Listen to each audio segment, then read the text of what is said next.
এই শীত ওয়েদারে যদি মজাদার এরকম ধোয়া ওঠানো বেগুন আলু ইলিশ মাছের তরকারি হয় তাহলে কিন্তু কথাই নেই।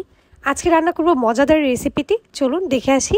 এখানে আমি ইলিশ মাছটাকে ভালো মতো কেটে ধুয়ে নিয়েছিলাম, তারপর আমি প্লেটে সাজিয়ে নিয়েছিলাম সুন্দরভাবে। আর এখানে আমি বেগুনটাকে সুন্দরভাবে এভাবে কেটে নিয়েছি, আলুটাও কেটে পানিতে ভিজিয়ে রেখেছি। এবারে একটি প্যানে আমি দিয়ে দিলাম 1/4 কাপ তেল, দিয়ে দিলাম 1/3 কাপের মতো পেঁয়াজ কুচি। পেঁয়াজটাকে আমি হালকাভাবে একটু ভেজে নেব। আর এ পর্যায়ে আমি কয়েকটা কাঁচামরিচ দিয়ে দিচ্ছি, দিয়ে ভালো মতো পেঁয়াজটা আমি ভেজে দিচ্ছি।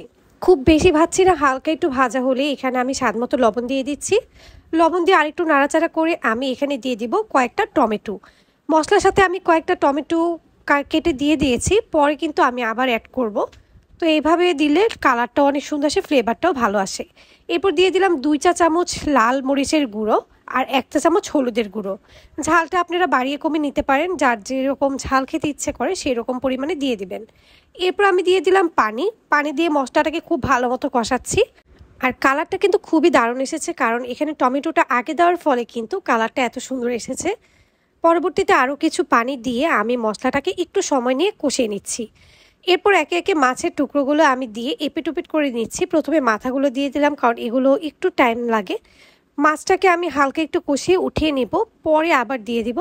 তাই আমি একে একে প্রত্যেকটা পিস দিয়ে ভালো মতো একটু মশলার সাথে মিশিয়ে নিচ্ছি। এরপর প্রতিটা মাছ দেওয়া হলে আমি সামান্য একটু পানি দিয়ে কিছুক্ষণ ঢেকে রাখবো, খুবই অল্প সময়ের জন্য। যেহেতু ইলিশ মাছ একেবারে দিলেই খুব তাড়াতাড়ি হয়ে যায়, তাই আমি একেবারে কুক করছি না, জাস্ট একটু কষিয়ে ওঠানোর জন্য হালকা একটু নাড়াচাড়া করে একে একে তুলে নেব মাছগুলোকে। এরপর মাছগুলো হালকা একটু কষানো হলে আমি একে একে প্রত্যেকটা পিস তুলে নিচ্ছি। ইলিশ মাছটা যেহেতু খুব নরম, তাই আমি খুব আলতো হাতে এক একটা পিস তুলে তুলে রেখে দিচ্ছিলাম। এরপর আমি মশলাটার সাথে প্রথমেই দিয়ে দিব আলুটা যেহেতু খুব বেশি সময় লাগে একটু হতে, তাই আমি আলুটা একটু কষিয়ে হালকা একটু পানি দিয়ে কিছুক্ষণ ঢেকে রাখবো। একেবারে 100% সেদ্ধ করা লাগবে না, জাস্ট 50% বা 60%-এর মতো সিদ্ধ হলে তারপরে আমি বেগুনটা দিয়ে দেব। আর এখানে আমি মাছগুলোকে তুলে সাইডে রেখে দিয়েছিলাম। এরপর আলুটা হয়ে গেলে হালকা আমি এখানে বেগুনটা দিয়ে দিচ্ছি। বেগুনটা দিয়ে একটু ভালো মতো কষিয়ে নিচ্ছি। প্রথমে খুব বেশি পানি দেওয়া যাবে না, হালকা একটু পানি দিয়ে আমি বেগুনটাকে কষিয়ে নিলাম। আর এভাবে রান্না করলে কিন্তু পুরো সবজিটাই পারফেক্ট হয় আর খেতেও খুব দারুণ লাগে।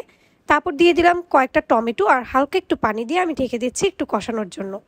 তারপর কিছুক্ষণ পর আমি ঢাকনাটা তুলে বেশ কিছুটা পানি দিয়ে, যেহেতু বেগুনের তরকারিটা একটু ঝোল ঝোল ভালো লাগে, তাই আমি অনেকখানি পানি দিয়েছি, যাতে করে ভালো মতো সিদ্ধ হয়, একটু ঝোলও থাকে। এরপর কাঁচামরিচ দিয়ে একটু ঢেকে দিয়েছিলাম। তারপর একে একে প্রত্যেকটা মাছ আমি দিয়ে দিচ্ছি। এই পর্যায়ে যখন আমার হালকা একটু হয়ে আসবে তরকারিটা, আমি উপর দিয়ে ধনেপাতা দিয়ে দিলাম। তারপর কিছুক্ষণ ঢেকে রেখেছিলাম ফ্লেভারের জন্য। আর কালারটাও কিন্তু অনেক বেশি ভালো এসেছে। গরম গরম এই তরকারি দিয়ে ভাত খেতে কিন্তু এই শীতের দিনে খুবই দারুণ লাগে। অসংখ্য ধন্যবাদ সবাইকে।